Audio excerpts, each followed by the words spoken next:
This video is brought to you in part by the patrons of the Lazy Eyebrow, and from the comments and watch time from viewers like you. Thank you! No more Optimus Prime! Grant me mercy, I beg of you! You, who are without mercy, now plead for it? I thought you were made of sterner stuff. No, you don't, Megatron! You just shot Megatron! Yeah, I was like, I got to help Prime, and I saw him going for that cheap shot, and I was like, man, I've got guns built in my arms, I should do something. So I did. Well, this is wonderful. After millions of years, I can finally retire. Here, you've shown courage. You're the next Prime. I've got a reboot to plan. What just happened? Why, hello YouTube, greetings from the Lazy Eyebrow to the first of a two-parter review. This is the review for Studio Series 86 Hot Rod. Initially this was going to be a double review with Kingdom Rodimus, but there is way too much stuff to cover for either of these figures to share the spotlight, so I've split them in two. Rodimus is getting its own review after this one. Apologies to all who were all psyched up for that video today. But with that out of the way, let's talk about Hot Rod. Hot Rod, unsurprisingly, is an incredibly faithful interpretation of the uniclassification scale of Hot Rod as seen in the 1986 Transformers movie. Dang, this is the most accurate Hot Rod I have ever held in hand. And I say that with the caveat that I've never actually owned either of the Masterpiece iterations of the character. Not even just the design, but even the colors too are just about bang on to what they should be. He's a fantastic blend of that reddish purple color that he was on screen that still feels red, but the purpley bias is very much evident, and I for one really enjoy the color they selected. But color aside, they absolutely nailed the alt mode in general too. It's properly curvy, looking like a low-to-the-ground sports car with that bubble shape that the 70s and 80s were always banging on the future was going to look like. The 6 exhaust pipes coming out the side of the car are picked out in a wonderfully metallic silver. I sort of wish that these pipes were molded so that they curved in towards the car for aesthetics' sake, as if they were attaching to the engine inside the body or something. But given the transformation, I'll totally let it pass, given what they have to do later. I really like the spoiler here. I mean, for accuracy's sake, of course. Practically, it's a little ridiculous and is entirely a big, loud, cosmetic eyesore for talking about it in a functional setting. But yeah, it is accurate to the source, and that is what they were going for, so honestly, that's more of a complaint of character than it is the toy. Because man, this car gets just about everything right. It's insane. It's not perfect, mind you, but for a Voyager price, it's the closest I could ever see one getting. Because, as it is a Voyager price after all, there are some minor grievances. For one, there are some areas that don't completely mesh together, leaving gaps between the arms and the door. There are areas where no doubt they ran out of room on the purpley red mold and had to sub in for yellow where they had lots of room and were left with this random bit of yellow on the roof behind the canopy glass. As a side note, I do want to point out the canopy is clear translucent blue, which painted red to match the car. And as far as color matching goes, I'd say it got really, really close. On camera, you can definitely see where the tones differ, but in person, it's almost indistinguishable. The back tires were left unpainted, but given where they're located, I can see why it was elected not to for sake of saving that tenth of a penny per figure, as it is very much a non-issue. And finally, we come to the back, and this is where I get a little agitated. Up till now, all these complaints have been more or less, this isn't the color I want, there's a gap there, And sure, call me out if you think my next point is just as picky, but good golly, would you look at the back of that car. What the heck? Why are so many figures like this now where they just up and neglect the back of the car? Compare this Hot Rod to the back of some of the other ones, and this is easily the worst one. You got your G1 take, represented here by World's Smallest, that, while also missing the back bumper, has the excuse of being G1. However, it also does look better, as it sports a uniform black color for the entire back bumper. The Classics mold straight up has a missing section that got filled in by the gun for a jet engine, but hey, it got taillights, and the feet were molded in a way that if it weren't for color, it'd seamlessly mesh with the surrounding back bumper. And finally, the Titan's Return version, which Studio Series 86 totally feels heavily inspired from, had this very cohesive back bumper where the knees even made up what looked like air ducting or something. Its vehicle looks so clean the whole way around, and then you have Studio Series 86 and it's they worked so hard on making the figure match up with this shot, but forgot that we also had a very clean shot of the back not 2 seconds later. I don't know what's up with this lately. Like, there are just so many figures these days that skip out entirely on trying to figure out the back of the car, and they just look ugly. Like the bottom of Planes, as much as I wish that was tidy, I can sort of understand and forgive. But since when have they decided that nobody cares about the back bumper? Anyway, those relatively minor points aside, he is a really good adaptation of the on-screen car model, and looks good even with his shortcomings. As for accessories, he comes with a few, but these are all very much intended for use in his robot mode, save for maybe his gun blast. Those work on 3mm pegs and just pop onto the back of the car. Mind you, if you have Rodimus, then you can give Hot Rod a clogged air filter or faulty fuel injector or something. Of course, it's also not to say that you can't use the other included accessories, for they have connection points on the car. For instance, they can plug into the engine, or just behind the canopy. You can put two guns together and you can plug the saw blade into it. The blast effect can then loosely attach to that, and then you can take someone's matrix, doesn't matter who's at this point, and plug it into the gun handle. See? All the accessories do properly store in alt mode, and this isn't at all the dumbest thing I've ever seen. This idiotic display was brought to you by Glitcher 2000. I hope that my display has given you a better idea of what you're buying.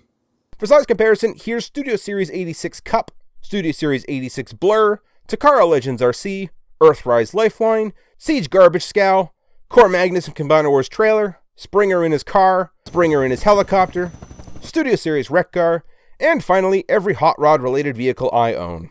And now to kick off a segment I hope to do consistently from now on. Just what scale is he? And man, I sure picked a grand figure to start this segment off with. Anyway, Hot Rod, being a fictional car, doesn't have a real-world equivalent to base measurements off of. He's definitely not 132 scale, a bit small to fit in with that, and he's way too big to be a proper 148.0 scale, which would put him somewhere in the middle. So, just guesstimating somewhere in that middle, I'm going to go say he's 137 scale, as he's similarly sized to other cars in this scale range, like Earthrise Countach's, Studio Series Sideswipe, and X-Transbot's Boost. Anyway, that was Hot Rod's vehicle mode. It's really, really well done for the most part. It's got its issues, I can't ignore that. But if you can get past the minor things, it's easily the best Hot Rod car mode that isn't a masterpiece take. Is the car mode worth the Voyager price point, though? That's the real question. And that answer is a healthy, hearty no. If this is all you're buying the thing for, then, I don't know, I'd almost say Titan's Return gives you a better car mode. It's a little more stylized, sure, and way more red than purple, but it's definitely a lot more cohesive in the vehicle mode itself. However, a very select few people, like me, buy their figures for the alt mode. So let's see where the budget really went. Stay tuned! The Transformers will return after these messages. This episode of Lazy Eyebrow is brought to you by you, making sure you turned off your oven and locked your doors before you left for work today. You did, didn't you?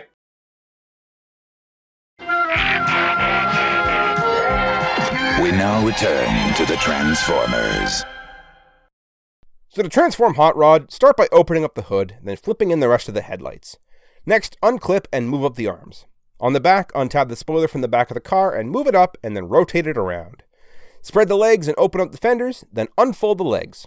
Flip out the foot, fold in the back fender, then close up the leg. At the front, open up the windshield and flip out the head. Fold this mess forward a bit, then rotate it around on this hinge so that the arms are on opposite sides. Fold in the hood, push it all up into the chest, then fold out the back part, making a spoiler. Rotate the waist 180. On the arm, open this panel, drop down this section covering the hand, rotate around said hand, and then close it all up. Finally, rotate around the exhaust pipes and fold in this little piece, and you're done. And man, he just looks stunning. Like, to be honest, I rather dislike the transformation. It's complicated, relies on a faux part to conceal the hood, feels a bit fiddly in some places, and the clearance in the legs to get that whole mess to operate is annoying, but I cannot deny the results. Like, this is easily the best of any Hot Rod figure that's ever released. It's nice not to have a big, doofy backpack like the Masterpiece redo. The 86 take has really nice proportions with toonish curviness to the aesthetics, unlike the Power of the Prime's core bot for the Rodimus figure. It's properly filled out in the chest, unlike the Titan's Return version, and he actually looks comfortable in his own stature, unlike the Classics take. I'm not saying any of those other versions are inherently bad, but this is just like the Hot Rod to have, and it properly fits in the Uniclasserations line to boot. He's got one of the best face sculpts of the Studio Series 86 Wave 1 lineup, my favorite part being the baby blue that was used to pick out the eyes. I'm not a fan of faux parts, but I can't deny how good the chest looks here. Like, it just makes for such a great chest that normal engineering could not possibly ever make up for. Which sounds weird coming from me, I'm sure. It felt weird to say anyway. The arms are properly proportioned with no gaps in the mold to speak of. The exhaust pipes not being super intrusive, but still making a really good presence here. I love that the spoiler wings are actually visible here, unlike the previous versions that I've owned where you just have to try your best to remember what it looked like in car mode, which also goes a long way to help out in the visual department when looking at this figure from the back.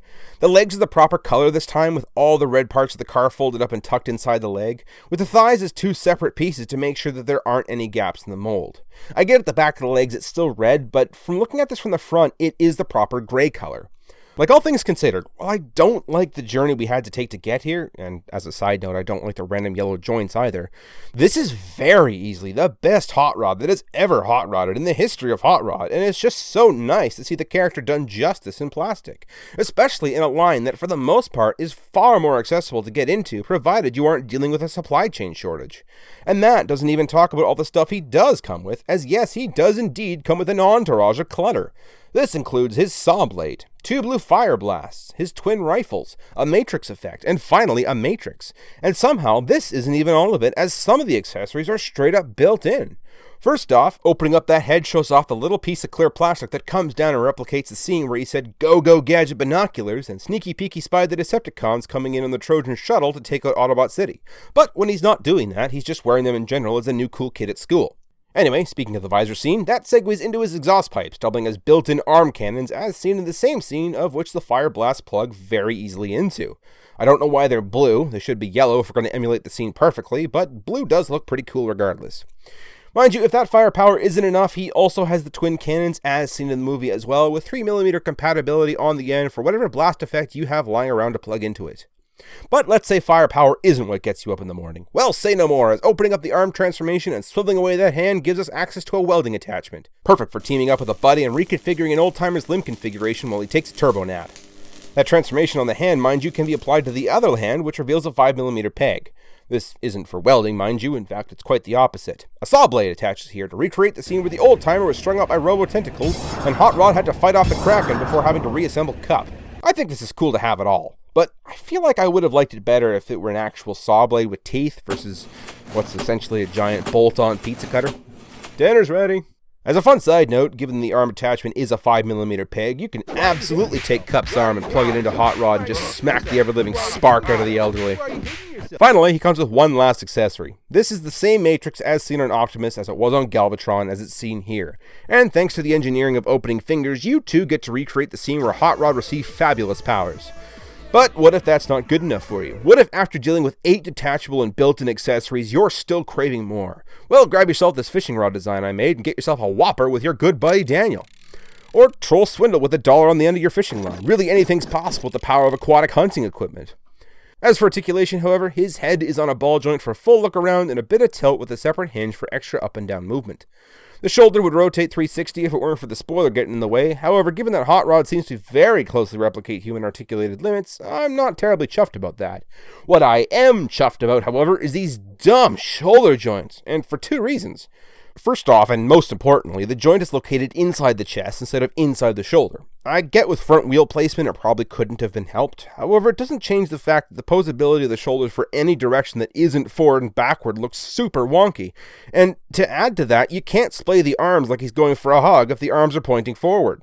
Second, due to transformation, there's this tab and slot here that has a really large detent in what's otherwise a friction joint. It's like you can pose the arms however much you want until you get to this point, and then unless you want to stress the plastic, you get to go all the way down. Like with how flawless everything else is that we're about to talk about, it really is such a shame that the figure gets let down so much by this area right here. Anyway, the elbows bend at 110 degrees, which is a fair bit more than the usual 90 degrees most single-jointed elbow figures get. Wrist rotation, and fingers opening, which, first off, I don't recall ever seeing this on a Voyager figure, much less have I ever seen this on the deluxe size that this figure really is. And second, rotation seems to be a 50-50 gamble on whether or not we get it.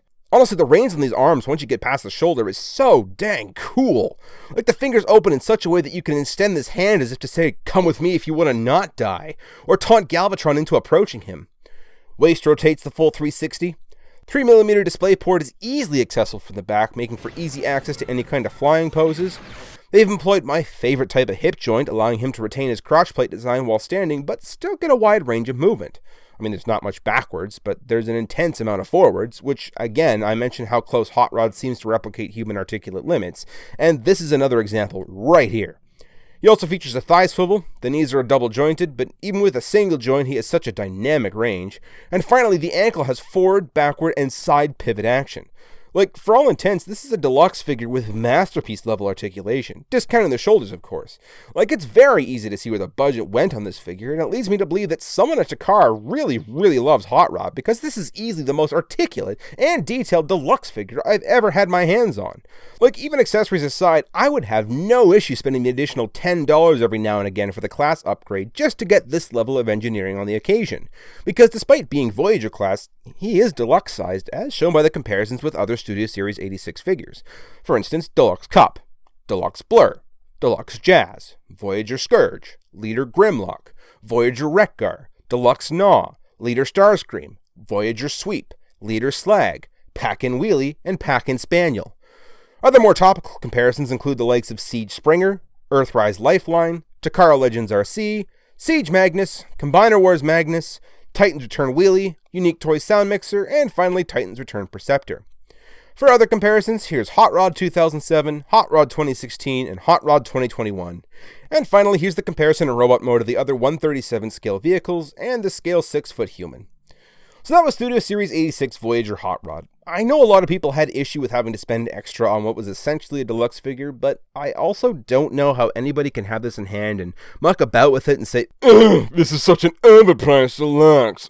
Can't believe I spent $30 for this." Like, so much love and care went into designing this figure, and it shows. It's not 100% perfect, of course. I've ragged quite considerably on the shoulders, just because of the annoyance they provided during my animation time, but that one aspect aside, this is such a great figure that easily encapsulates the essence of the overconfident Hot Rod, and I genuinely wish we got to see more of this version of the character on screen. Because Hot Rod is cool. Rodimus is another story, and we'll get to that, but Hot Rod himself is such a cool character, and they really put the extra effort into making sure that this version was the best version of Hot Rod we could ever get our hands on, especially that of the Uniclassification scale. This has been the Lazy Eyebrow.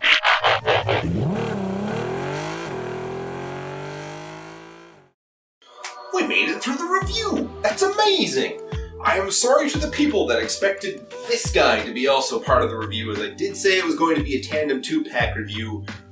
But man, I had more to say about Hot Rod than I thought, and yeah, I thought it was worth splitting into 2 videos. So again, yeah, sorry if you were expecting this today. This is, however, going to be the next review. 131 will be Hot Rodimus Prime, whatever. Because Hot Rodimus is the masterpiece. Anyway, that all aside, thanks all for sticking with me. I know it's been a whole 3 weeks, and some people were getting very antsy since it's only been diet reviews all December, even though I declared that's what it was going to be.